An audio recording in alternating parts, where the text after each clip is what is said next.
Bonsoir, bien-aimés frères et sœurs. Et nous sommes ici dans cette conférence du mois de septembre 2021. Et nous transmettrons directement de l'auditoire de l'Estancia Arbre de Vie. Alléluia. Et aujourd'hui, nous allons parler au message 5, qui a pour titre, et le frère Raphaël nous a aidé à lire les versets également. Et cependant, avant de commencer, exactement dans Matthieu chapitre 2, et je voudrais vous montrer une table de fond. Et notre fardeau aujourd'hui,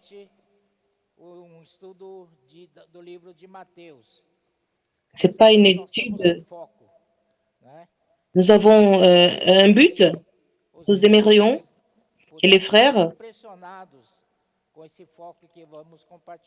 et puissent voir un peu sur le focus ce que nous avons à partager.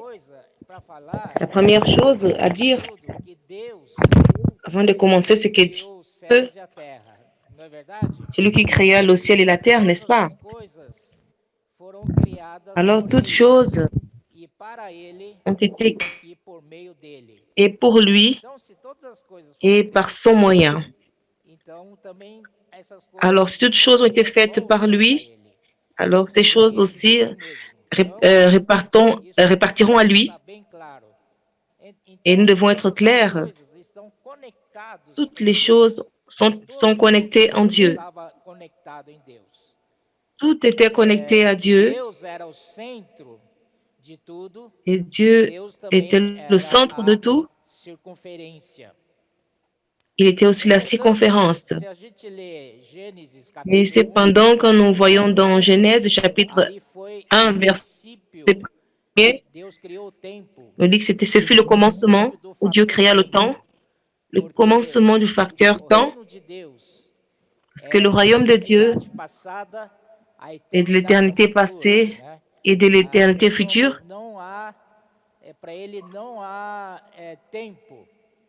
Pour Dieu, le temps n'existe pas. Et nous vivons dans le temps et dans son royaume qui existe depuis l'éternité passée jusqu'à l'éternité future.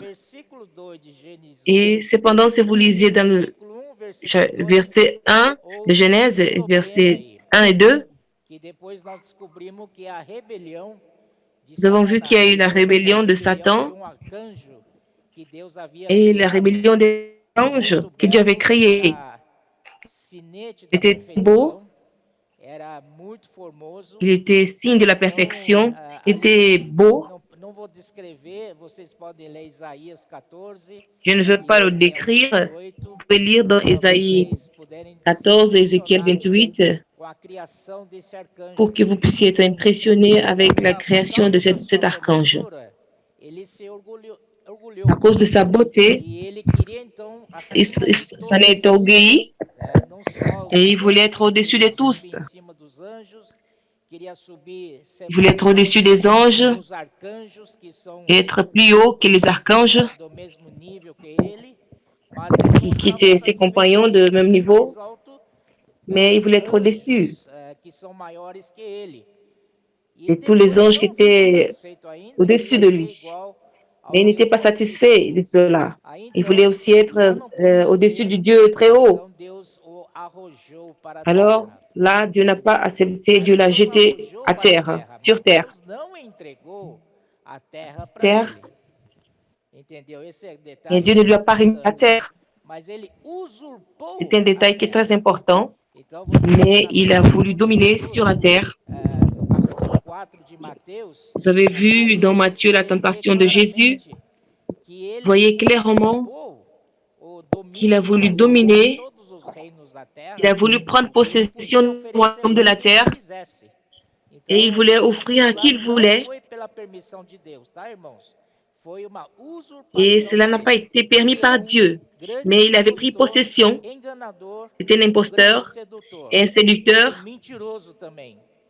et aussi un menteur. Et nous avons vu que Dieu l'a jeté à terre.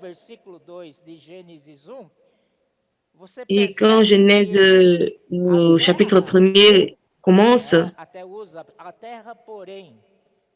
il dit que la terre était,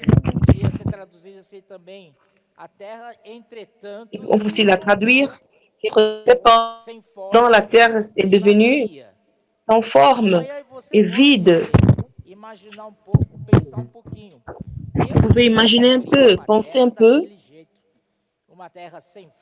Dieu n'allait pas créer une terre sans forme, une terre chaotique, une terre de confusion, de ténèbres, et avec des eaux de mort qui couvraient toute la surface de la terre. Dieu n'allait pas le faire. Et nous voyons que c'est la conséquence de la rébellion de cet archange que Dieu l'avait chassé sur la terre.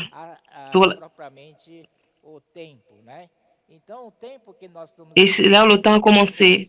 Et le temps dans lequel nous vivons a commencé dans Genèse chapitre 1, verset 1, et termine dans Apocalypse 21, 1, quand l'apôtre Jean a dit, voyons, dans la Bible, je ne dis pas des erreurs.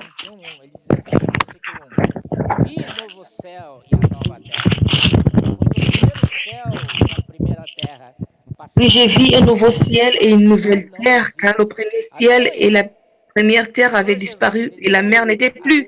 Alléluia. Et là, nous voyons, c'est notre cycle qui se termine, la Nouvelle Jérusalem, qui est l'éternité future. Et je ne sais pas si les frères peuvent projeter mais je vais essayer de vous expliquer. On avait un graphique de l'éternité passée et de l'éternité future. Et au milieu, il y avait l'intercession du temps de plusieurs époques. Nous avons l'époque des patriarches, et deuxièmement, l'époque du peuple d'Israël, et la troisième, c'est l'ère de l'Église.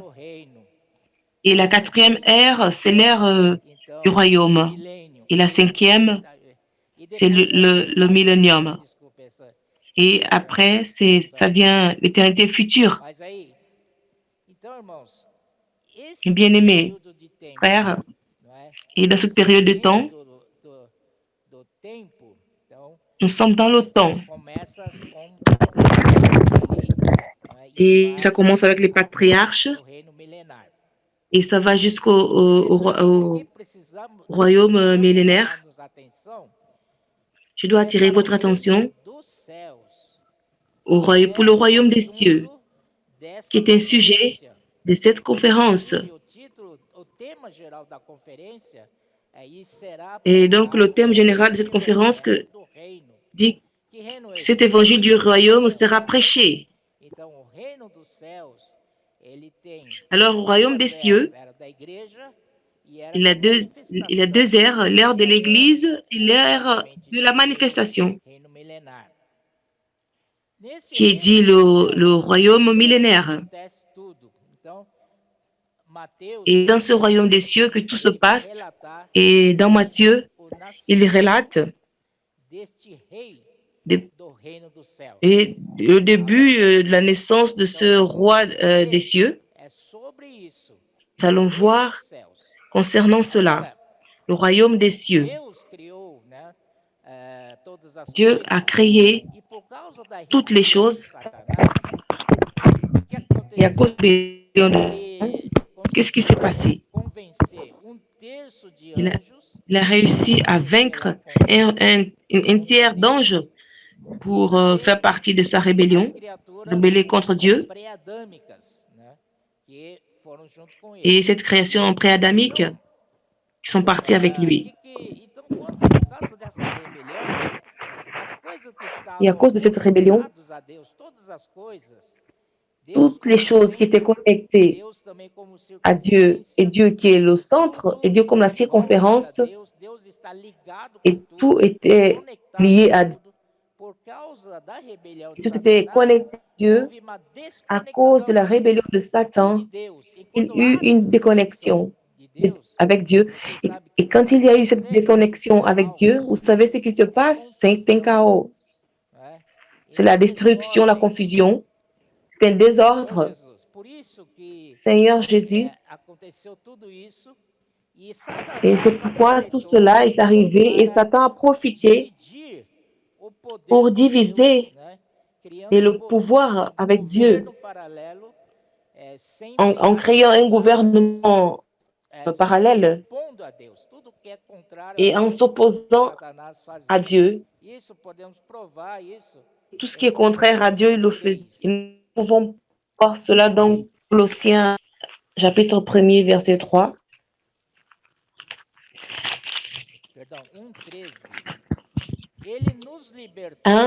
Colossiens 1, 13. Et qui nous a délivrés de la puissance des ténèbres et nous a transportés dans le royaume du Fils de son amour. Et ces versets nous montrent clairement qu'il existe l'empire des ténèbres. Il existe un gouvernement qui est des ténèbres. Le Seigneur nous a transportés dans le royaume du Fils de son amour. Seigneur Jésus. D'accord? Alors tout était déconnecté à cause de cela. Et Dieu créa le royaume des cieux. Pourquoi? Pour revoir son gouvernement total, son royaume total, son règne, son autorité, pour qu'elle revienne. C'est pourquoi le royaume des cieux existe. Et ce royaume des cieux, Dieu ne doit pas utiliser un seul homme. Et avant l'ère des patriarches, Dieu a créé l'homme, Adam. Il a aussi créé Ève, son épouse, pour que cette création d'Adam et Ève, l'objectif c'était de ramener toutes choses pour être connectées, que tout soit connecté à Dieu. Et malheureusement, cet homme a été séduit par Satan. Ah. Alors cet homme, il a failli. Alors Dieu ne pouvait plus utiliser un homme. Ah. Et alors, mes bien-aimés frères, alors Dieu décida d'envoyer son fils pour être un homme sur terre. Oh Seigneur Jésus. Alors il a répondu à cet appel du Père. Et comme il est écrit dans le livre de Proverbes 8,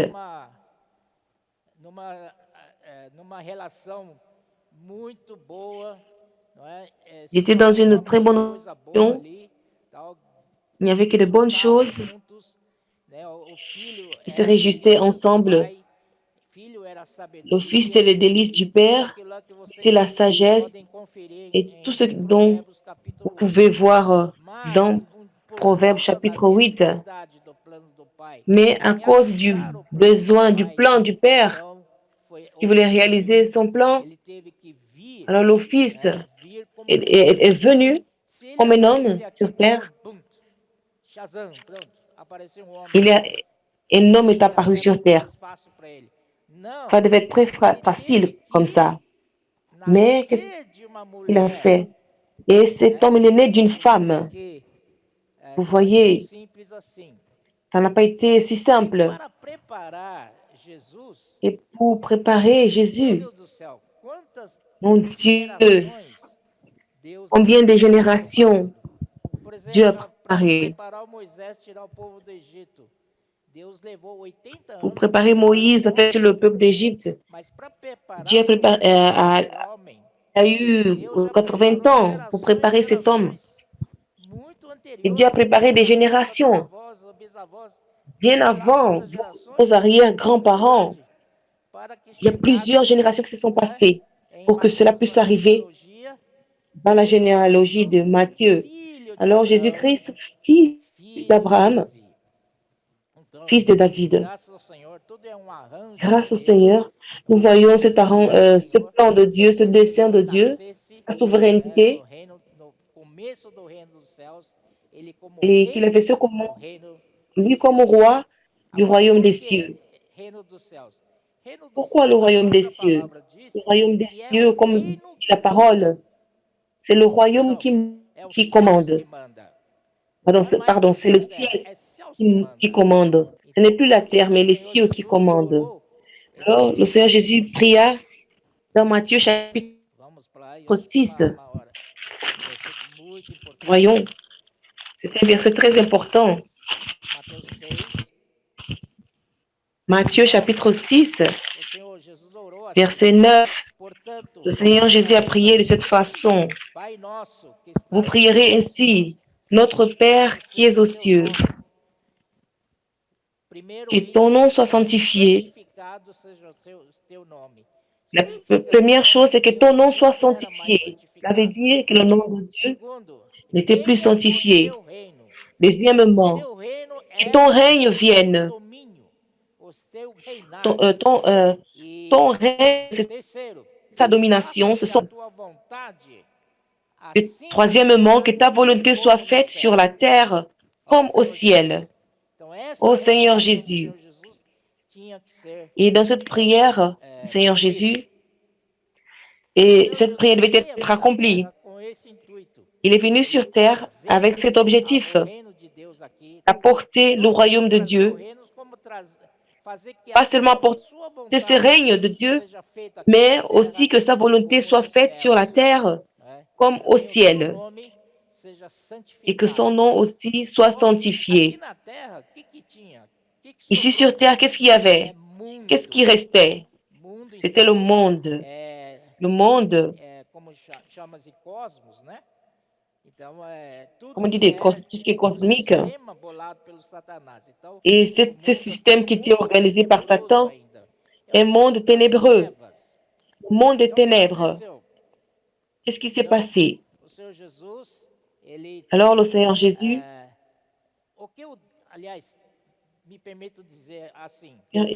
permettez-moi de vous le dire, notre Dieu, il était très sage parce qu'il a isolé pour que vous puissiez fabriquer des vaccins du COVID. Il faut connaître le virus. Il fallait savoir comment le virus agit. Alors, vous isolez ce virus, vous l'isolez, d'accord? Et vous commencez à faire des études là-dessus et produire des vaccins qui soient efficaces. Alors, Satan a isolé la terre pour qu'alors il puisse attaquer Satan. Seigneur Jésus. Amen. C'est dur de le dire, mais Jésus le Seigneur. Alors dans ce monde dominé par Satan, et c'est un ange qui est tombé, déchu, Dieu n'avait pas la domination. Et la volonté de Dieu n'est pas faite. Alors, qu'est-ce qu'on doit créer? Il fallut que le Fils sur la croix libérait la vie divine pour que tous ceux qui croient en lui puissent le recevoir. Alors, ils sont tous devenus fils de Dieu. Alors, les fils de Dieu, quand ils sont ensemble, cela devient l'Église, son corps. Alors, la volonté de Dieu, elle n'est pas peut-être faite dans le monde des ténèbres, ni dans le monde ténébreux. La volonté de Dieu, elle est faite dans l'Église. Vous voyez l'importance du royaume des cieux? Le monde, personne n'est avec Dieu. Mais l'Église, oui. L'Église est comme une île au milieu de l'océan. Cette île qui est séparée, Dieu à sa domination. Et c'est là que la volonté de Dieu est accomplie. Alors, tout ce qui est à l'Église est connecté à Dieu. Et dans Éphésiens, voyons dans Éphésiens,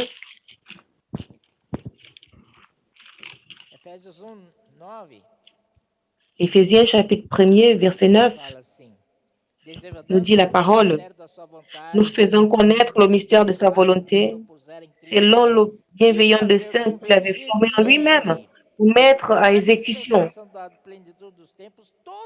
Lorsque le temps serait accompli de réunir toutes choses en Christ, celles qui sont dans les cieux et celles qui sont sur la terre. Alors cette exécution, c'est prendre possession au travers de Christ. Christ serait la tête et toutes les choses. Et toutes les choses seront accomplies en Christ, réunies. Et qui va réunir toutes choses, c'est l'Église qui va se joindre. Et toutes les autres choses aussi seront réunies en Christ. Alors Dieu devient tout en tous. Toutes les choses reviennent à se connecter à Dieu. Qu'est-ce qu'on fait dans l'Église? C'est la mission principale de l'Église, c'est prêcher l'Évangile. Qu'est-ce que cela veut dire, prêcher l'Évangile? Quand vous prêchez l'Évangile, vous demandez, puis-je prier pour vous? Et la personne accepte votre prière. Et il y a beaucoup de témoignages que nous écoutons. Quand les gens commencent à prier, elles sont touchées. Et parfois, ces gens-là, ils pleurent. Et nous voyons, quand nous prions, c'est comme si nous connectons cette personne nouvellement à Dieu. Voyez l'importance de notre prédication de l'Évangile. Et tout était désorganisé à cause de la chute de Satan. Alors tout était en pagaille, en désordre. Mais quand nous sommes connectés à Dieu et nous aidons la personne à toucher Dieu, et immédiatement, elle est connectée à Dieu. Votre vie qui était dans le désordre, sans paix, qui était qui était dans la confusion, à cause de cet acte de la parole, tout se reconnecte. La paix revient, l'ordre se rétablit. Alors c'est cela l'Évangile. Et ne pensons pas à faire de grandes choses avec la foule, mais ce que nous pouvons faire, c'est de connecter les gens à Dieu. Oh Seigneur Jésus. Oh Seigneur Jésus.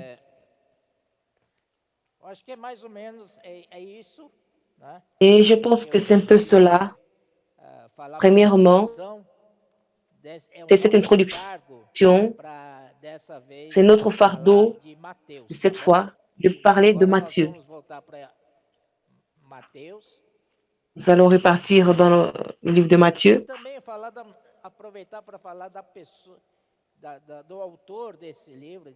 Et nous allons parler aussi de l'auteur de ce livre, Matthieu. Il s'appelait aussi Lévi. Il était collecteur d'impôts, un collecteur d'impôts, un publicain, parce qu'il était tellement mauvais. Il est devenu, et cette classe, on les appelait des publicains, qui étaient semblables aux pécheurs. Ce sont des synonymes à l'époque. Ô Seigneur Jésus. Pourquoi il a été appelé par le Seigneur? Parce qu'il comprenait, il savait comment fonctionnait un gouvernement, le règne. Alors le Seigneur l'a choisi pour écrire le livre de Matthieu, principalement pour parler du Seigneur Jésus, qu'il est roi, le roi des royaumes des cieux. Et Marc peut-être n'aurait pas ce moyen de le faire, ni Pierre, ni Luc aussi n'avait pas ce moyen de le faire. C'est vrai il s'est efforcé, il a pris les témoignages de plusieurs personnes. Et Jean aussi avait une autre caractéristique, il montrait que le Seigneur Jésus était Dieu. Mais dans Matthieu, il était choisi par Dieu pour écrire que notre Seigneur Jésus est roi. Mais peut-être il ne domine pas dans le monde, mais il est roi, il domine en nous, dans notre intérieur. Seigneur Jésus.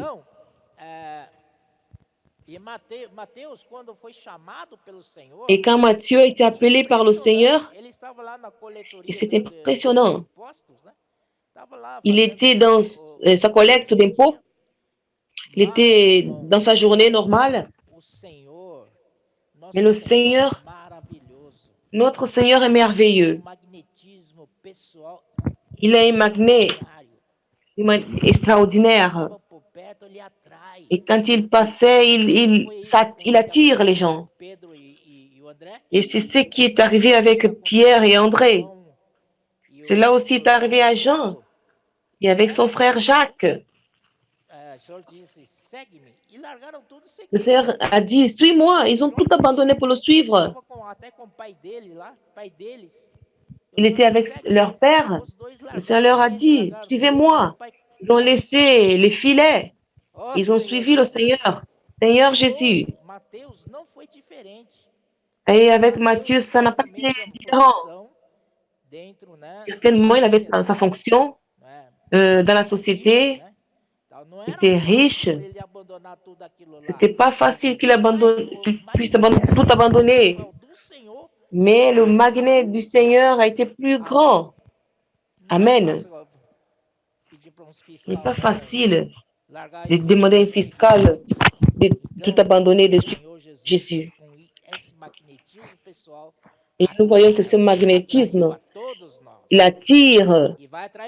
nous attire tous. Il attire encore plus de gens. Seigneur Jésus.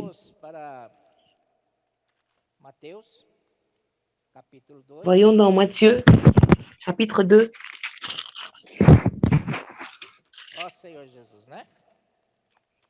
Ô Seigneur Jésus. Et le titre du message suivant, l'étoile de l'avènement du Seigneur. Amen. Nous allons au chapitre 2. Et concernant la naissance de Jésus, sa naissance, il est né comme un homme normal. Il est né comme un homme normal. Et tout en sachant qu'il est Dieu. Chapitre 2, ici, on va lire cet verset. Jésus étant né à Bethléem en Judée, au temps du roi Hérode, voici des mages d'Orient arrivèrent à Jérusalem et dirent, où est le roi des Juifs qui vient d'être? Car nous avons vu son étoile en Orient et nous sommes venus pour l'adorer. Et ces mages, ils ont vu l'étoile à l'Orient. Ils sont venus à Jérusalem. Et quand ils sont arrivés à Jérusalem, cette étoile a disparu. Ils sont allés demander où est l'enfant qui vient de naître. Car nous avons vu son étoile en Orient et nous sommes venus pour l'adorer. Et le roi Hérode ayant appris cela fut troublé. Car le roi Hérode, il a entendu qu'un roi est né, le roi des Juifs. Donc, il prendra ma place. Je vais perdre ce trône. Et encore, Hérode a eu peur. Ce roi Hérode, il n'était pas juif. Est-ce que c'est son père qui a fait de la faveur à l'Empire romain, je ne sais quoi, et en échange des faveurs, et l'Empire romain lui a cédé ses royaumes sur les Juifs, sur Israël et à la famille d'Hérode. Il n'était pas un roi légitime. Il avait été placé, qu'est-ce que je veux dire? Il a été placé, on lui a placé là. Il n'avait pas été élu.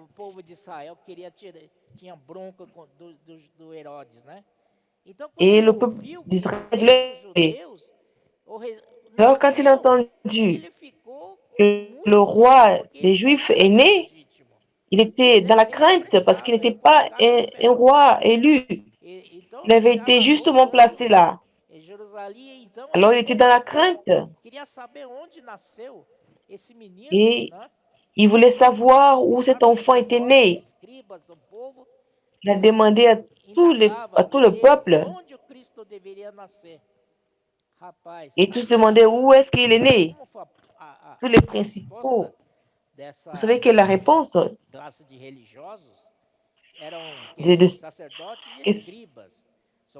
C'était des sacrificateurs et les scribes. C'était ceux qui étudiaient beaucoup la Bible.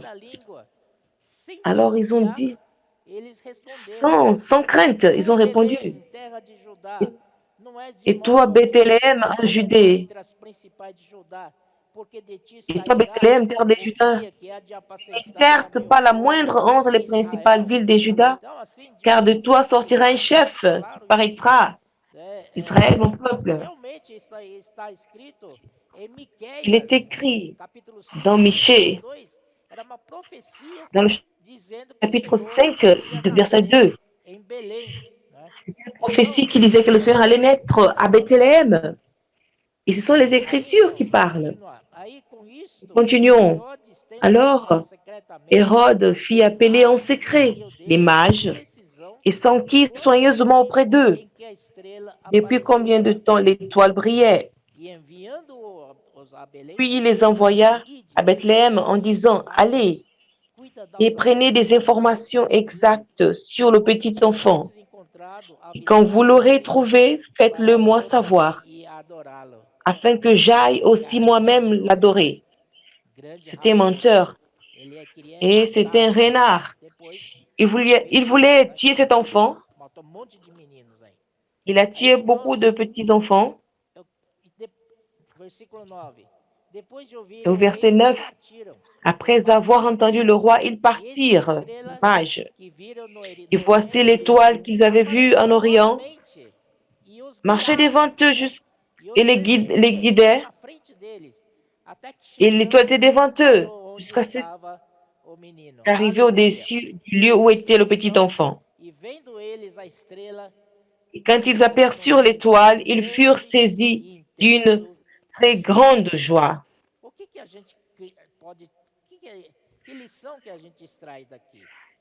Quelle leçon pouvons-nous en tirer? Ils savaient dans leur mémoire là où Jésus devait naître. Facilement, dans Michée 5, 2, Jésus est né à Bethléem. Et Bethléem n'est pas loin de Jérusalem. Pourquoi ils ne sont pas allés voir Jésus? Pourquoi ils ne sont pas allés l'adorer?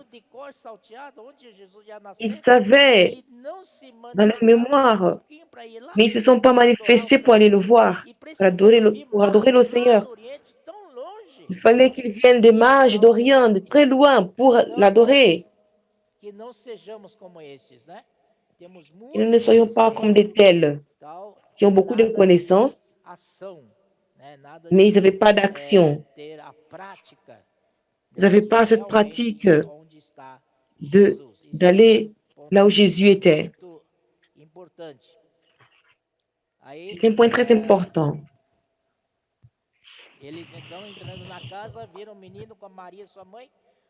Ils entrèrent dans la maison, virent le petit enfant, Marie, sa mère, se prosternèrent et l'adorèrent. Ils ouvrirent ensuite leur trésor et lui offrirent en présent de l'or, de l'encens et de la myrrhe. L'or, la nature divine, l'encens, la résurrection, et la myrrhe représente la mort. Puis, divinement avertis en songe de ne pas retourner vers Hérode, ils regagnèrent leur pays par un autre chemin. Nous le savons. Et Joseph était averti dans le songe par un ange. Il avait conduit la mère et l'enfant en Égypte. Ils sont restés là jusqu'à la mort d'Hérode. Parce qu'il avait donné une loi pour tuer tous les petits garçons au-dessus de 2 ans. Et le Seigneur, alors, ils sont sortis d'Égypte. Ils ne sont pas allés à Bethléem ni à Jérusalem, mais ils sont allés en Galilée. C'était un endroit plus sûr et éloigné. Alors, ils ont commencé à naître à Nazareth. C'est pourquoi on l'appelait le Nazaréen. Jésus le Nazaréen. Nous allons parler un peu ici de l'étoile. Et l'étoile, c'est un guide. Et cette étoile a guidé les mages. Aujourd'hui, le Seigneur, il nous guide avec une étoile. Voyons dans 2 Pierre 1,19, et nous savons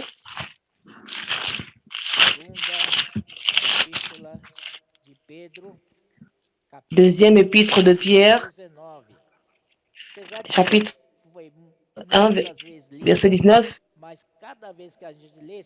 Mais chaque fois que nous lisons ce verset, il y a la lumière qui apparaît. Il dit,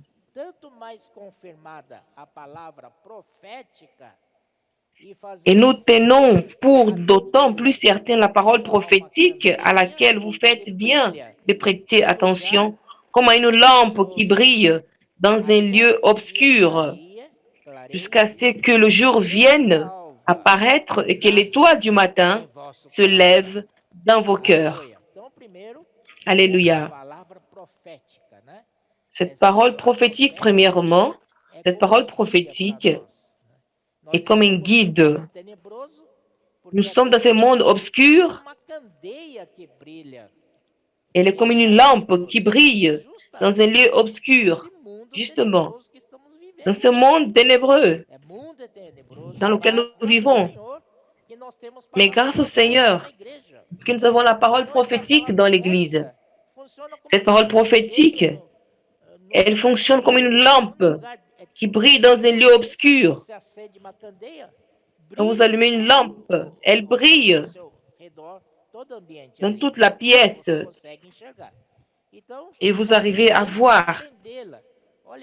Et sachant tout d'abord, il dit, jusqu'à ce que nous puissions voir que la parole prophétique nous dit. Cette parole prophétique, elle nous guide dans ces lieux ténébreux. Et le monde, l'Église est une île, là où le royaume des cieux gouverne. Mais en dehors de cela, ce sont les ténèbres, l'obscurité totale. Mais grâce au Seigneur, que nous avons la parole prophétique dans l'Église. La parole prophétique est comme une lampe qui brille. Seigneur Jésus. Et cette fonction de la parole prophétique, elle va demeurer, elle va nous montrer la direction jusqu'à la veille. Qu'est-ce que cela veut dire? Jusqu'à ce que vienne, jusqu'à ce que le jour se lève, c'est l'avènement du Seigneur. Amen. Ô Seigneur Jésus, alors l'importance de la parole prophétique dans la vie de l'Église, c'est elle qui va nous guider, qui nous donnera la direction, qui nous oriente jusqu'à ce que le jour apparaisse. Et l'étoile du matin se lève dans vos cœurs. Grâce au Seigneur, je loue le Seigneur parce que cette étoile du matin, elle ne se lève pas hors de nous, mais elle se lève dans notre intérieur. C'est le Seigneur qui croit en nous. Jusqu'à ce que le jour vienne. Et dans Romains 13, 12.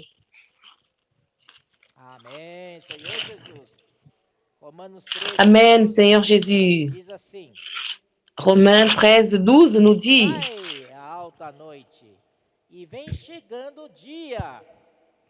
marchons honnêtement comme en plein jour, le jour de l'avènement. Dépouillons-nous donc des œuvres des ténèbres et revêtons les armes de la lumière. Seigneur Jésus, au verset 11, on dit: cela importe d'autant plus que vous savez en quel temps nous sommes, frères. Merci pour la parole prophétique, parce que c'est par elle que nous connaissons le temps. Il est l'heure de vous réveiller du sommeil, parce que votre salut, il est plus proche que quand nous avons cru. Amen. Seigneur Jésus, c'est pourquoi marchons dignement, comme en plein jour. Ce n'est pas dans les... mais marchons, revêtez-vous du Seigneur Jésus-Christ. Et n'ayez pas d'excès de l'ivrognerie et de la chair, de l'impudicité mais revêtez-vous du Seigneur Jésus. Et cette parole prophétique comme une lampe qui nous donne la direction jusqu'au jour. Ce jour, c'est le jour du Seigneur. Aussi, dans 1 Thessaloniciens, 1 Thessaloniciens, au chapitre 5, nous avons déjà vu les versets dans la lecture quotidienne, nous allons répéter. Première épître aux Thessaloniciens, 5, 4. Mais vous n'êtes pas, mais vous frères, vous n'êtes pas dans les ténèbres pour que ce jour vous surprenne comme un voleur. Ce verset nous apporte une nouveauté. Il dit, mais que ce jour, qui vienne comme un voleur. C'est intéressant.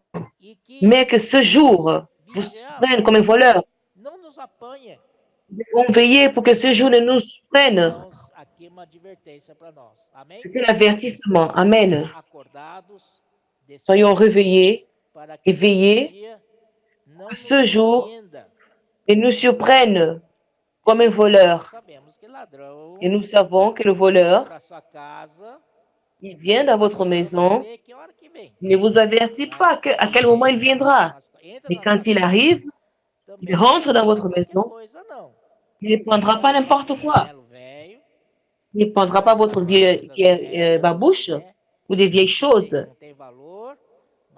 Il ne prendra pas des choses qui n'ont pas de valeur, mais il prendra des choses qui ont beaucoup de valeur, des bijoux. N'est-ce pas, au plus que ça? Que nous soyons ces bijoux. Et quand le voleur viendra, Seigneur, c'est toi qui dois me prendre, me voler. C'est le Seigneur qui doit nous prendre, nous voler. C'est pourquoi, dans un premier épître de Pierre, il dit que notre foi soit éprouvée au travers de plusieurs épreuves. La valeur de votre foi augmente. Nous, nous échappons des souffrances, des problèmes, des tribulations. Alors, mes frères, et quel bijou nous allons laisser? Alors, notre foi doit être éprouvée pour augmenter la valeur de nos bijoux et de notre foi, pardon. Vous voulez avoir la valeur de 50 réals. Le Seigneur ne viendra pas prendre 50 réals. Il viendra au maximum, au minimum, plus de 5 000 réals.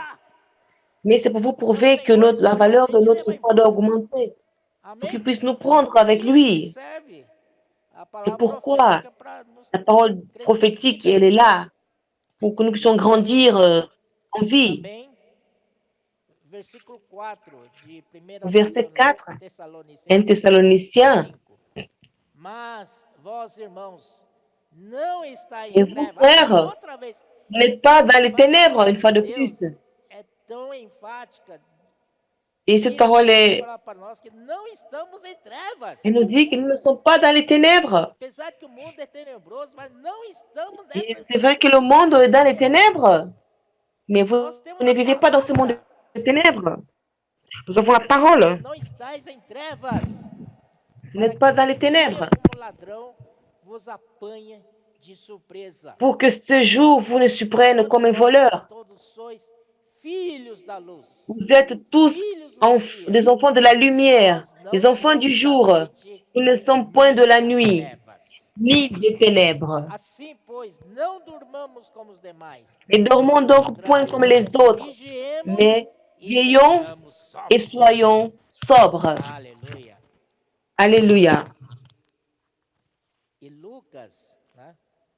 Et dans Luc,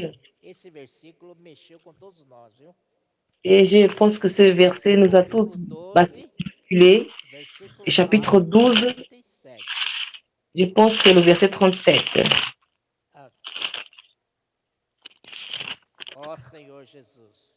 Oh Seigneur Jésus. Luc 12, 37.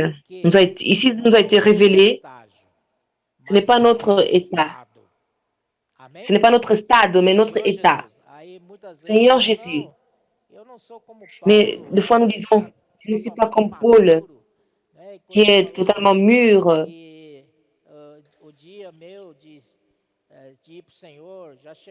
Peut-être que mon jour est déjà arrivé pour aller au Seigneur. Je ne suis pas encore à ce niveau. Ça prend du temps pour que je puisse mûrir et grandir. Mais ici, nous avons un truc. Et c'est notre état. Heureux ce serviteur, mettre à son arrivée, le trouvera veillant. Est-ce que cela vous est difficile quand le Seigneur reviendra et que vous serez veillant, vigilant? Seigneur Jésus, vous étiez distrait et tout à coup, vous revenez au Seigneur. Amen.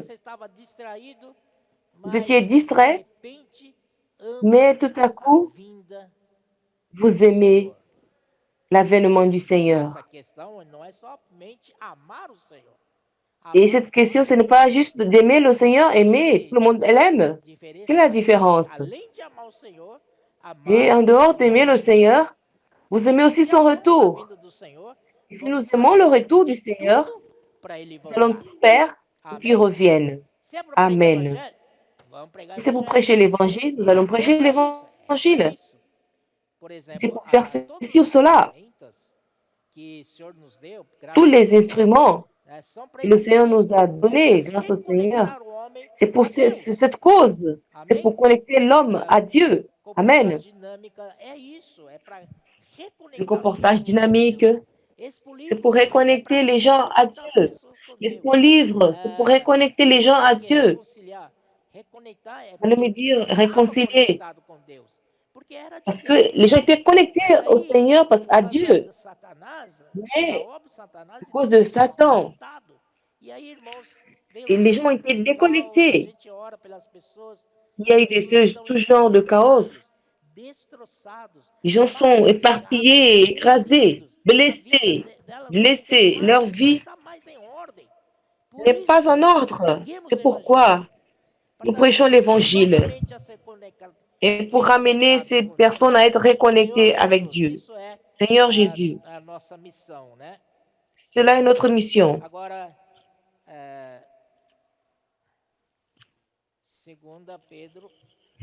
Nous allons voir dans 2 Pierre 3:10.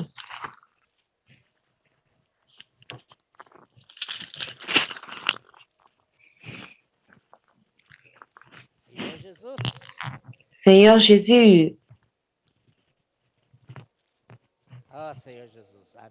Oh Seigneur Jésus, nous voyons. Le jour du Seigneur viendra comme un voleur.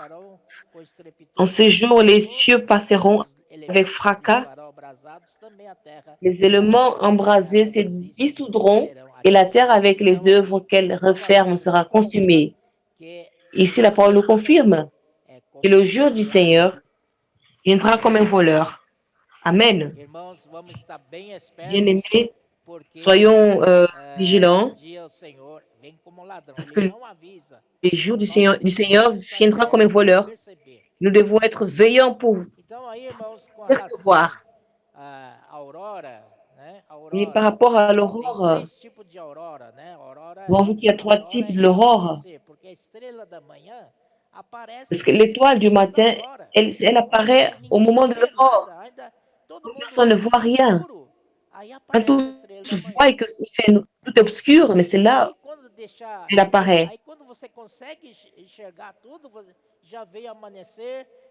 Et quand vous voyez le matin est arrivé, le soleil est arrivé, est apparu, et le soleil symbolise Christ. Christ est le soleil de la justice. Et comme justice, il va juger. Et ce sera trop tard. Il établira son tribunal pour juger. Alors, cela doit se faire avant. Si vous voulez être enlevé par le voleur, ça doit être avant que se lever du matin. Alors, les frères nous ont donné des astuces. 3 types d'aurore. L'aurore astronomique, qui est 18 degrés par rapport à l'horizon. Seuls les astronomes arrivent à voir avec leurs lentilles. Ils voient quand l'aurore arrive. La deuxième aurore, c'est l'aurore navale nautique, là où les marins arrivent à voir de loin l'horizon à 12 degrés. Et je voudrais vous dire quelque chose dans ce message. Le Seigneur viendra, nous surprendra comme un voleur entre l'aurore nautique et astronomique. Et cette aurore civile, à 6 degrés, tout sera clair. Il a perdu la chance, le voleur sera venu. Seigneur Jésus. Alors, ce sera l'avènement secret du Seigneur. Et notre fardeau, c'est de vous préparer les églises pour le retour secret du Seigneur de Christ. Pas pour l'avènement public du Seigneur. Il sera établi son tribunal. N'est-ce pas, mes frères? Alors, nous sommes ici pour préparer les églises et nous aussi pour que nous puissions participer de cet avènement secret du Seigneur. Notre chance, nous ne la perdrons pas. Amen. Revenez au Seigneur. Il ne vous dira pas, vous êtes trop jeune.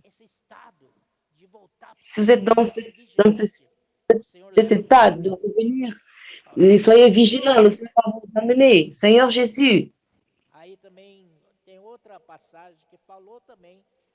Un autre passage qui nous dit, il parle de l'étoile du matin. Voyons dans Apocalypse, chapitre 2.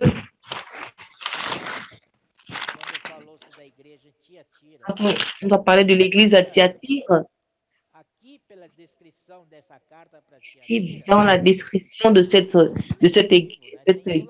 lettre, il y avait l'idolâtrie, les œuvres de Nicolaïte et la femme Jézabel, les choses qui ne sont pas positives, pratiquer la prostitution, manger des choses sacrifiées aux idoles, des viandes.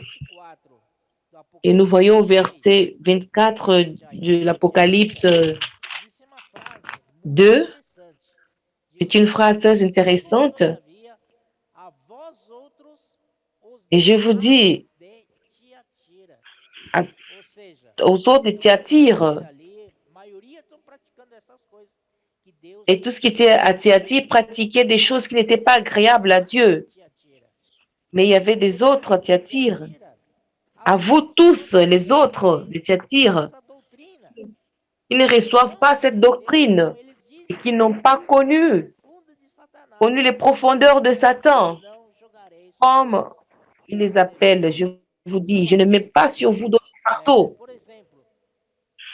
Un exemple, et les Valdéens aussi, qui étaient à l'église de Thyatire, ils avaient une attitude de vainqueurs. Ils avaient la parole. Ils pratiquaient le comportage. Nous voyons que le comportage est sorti parmi eux. Et ils sont connus comme les autres de Thyatire. Seulement ce que vous avez, retenez-le jusqu'à ce que je vienne. Ce n'a pas dit à toute l'église de Thyatire. Il a dit à vous tous, à les autres de Thyatire. Il a dit, retenez ce que vous avez, jusqu'à ce que je vienne.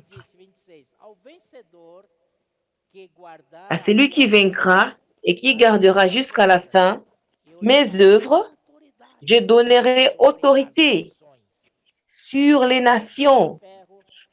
Il les pètera avec une verge de fer, comme on brise les vases d'argile. Ô Seigneur Jésus, et je donnerai autorité sur les nations aux vainqueurs. Grâce au Seigneur. Souvent, nous pensons que l'autorité, ou d'autres versets, c'est engendrer les nations, comme un fer, avec autorité. Ce n'est pas cela. Si vous voyez cette parole de paître, ça veut dire de paître. C'est merveilleux. Quand j'étais plus jeune, quand je voyais de paître avec une verge de fer dans l'Apocalypse, j'aimais quand je voyais cela. Je dis, j'aurais cette autorité pour régner ou tuer tout le monde. Non, mais ici j'ai pris conscience. Et ce verbe paître va dire prendre soin. Vous êtes un vainqueur? Merci. Très bien. Vous allez paître les autres. Seigneur Jésus. Et ainsi, il pètera avec une verge de fer comme on brise les vases. Et comme on brise les vases d'argile. Vous pouvez voir dans les psaumes 2, on dit presque la même chose. Verset 28, et je lui donnerai et ainsi que moi-même j'en ai reçu le pouvoir de mon Père. Je lui donnerai l'étoile du matin. Le Seigneur Jésus a reçu une étoile du matin du Père. Et le Seigneur, il la donnera. Il donnera cette même étoile du matin aux vainqueurs. Alléluia. C'est une indication très forte que cette aurore, elle arrive, elle s'accomplit. Et je lui donnerai l'étoile du matin. S'il dit cela, c'est parce que cela est en train de s'accomplir. Que celui qui a des oreilles entende ce que l'Esprit dit aux églises. C'est intéressant.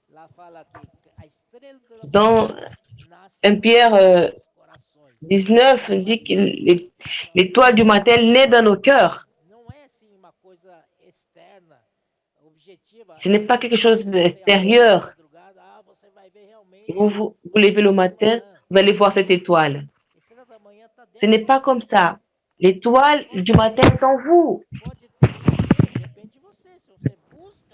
Cela dépend de vous. Si vous cherchez cette étoile du matin, elle va apparaître. Elle vous apparaîtra. Amen. Alors, comme nous dit dans Galates 4, 19,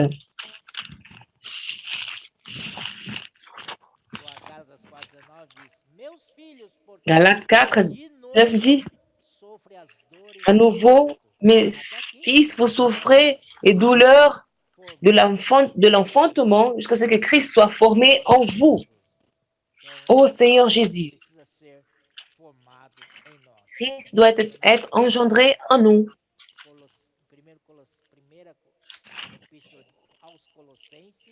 Première épître aux Colossiens 1, 27.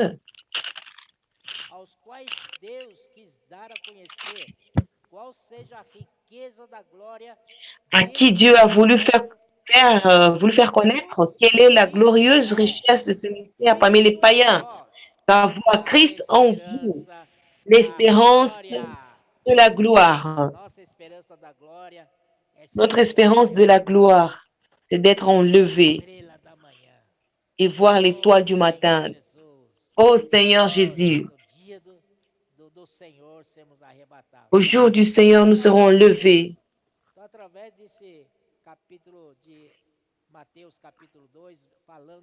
Et à partir de ce chapitre de Matthieu, chapitre qui nous a parlé de l'étoile, il y a plusieurs significations et cela est applicable dans nos vies. Que nous soyons vigilants, que nous soyons attentifs, pas comme dans les ténèbres, mais comme les enfants de la lumière, parce que nous avons l'espérance de la gloire. Et le Seigneur, dans Jean 17, dans 22, il dit, le Seigneur Jésus, finalement, qu'il sera dans le Père et le Père est en lui, et nous serons en lui, il est dans le Père. Et à la fin, nous serons un seul, une seule entité. Et ça, c'est notre glorification. Amen. Jésus est le Seigneur. Amen.